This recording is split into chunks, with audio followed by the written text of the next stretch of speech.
There is a lot of hype for the upcoming sequel to Spider-Man Into the Spider-Verse, aka Spider-Man Across the Spider-Verse.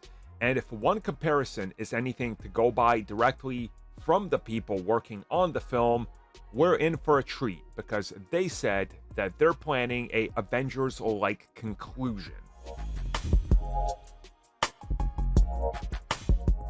So quite obviously, there's already a couple of comparisons that we can make to Avengers Infinity War, Avengers Endgame, and Spider-Man Across the Spider-Verse and Beyond the Spider-Verse. Because at one point, they were both just part 1 and part 2, but then the story and the size and scope changed, so they're both altering direction. So recently, we found out that essentially, when we're looking at Spider-Verse, it was originally going to be a much longer film. The second one I'm talking about. And same thing with the third one.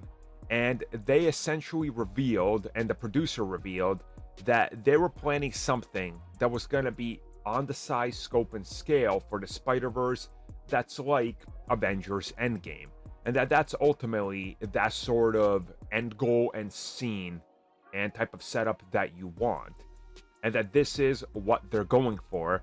And they're hoping that you can really tell this sprawling story in relation to the Spider-Verse, in Across the Spider-Verse and Beyond the Spider-Verse, build that up, and then completely blow people away when it comes to the conclusion. And what I like here is them just openly talking about the fact that the second film got too big, and that they had to kind of split it into two, because you can't do it in one shot.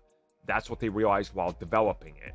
And that they needed to kind of expand the size and scope and storytelling and make us care more about Miles, Peter, and Gwen, and then go in that new direction for the third film and truly expand upon everything once we care even more about the characters, which makes me think that we're probably in for something real special and probably something very emotional as well.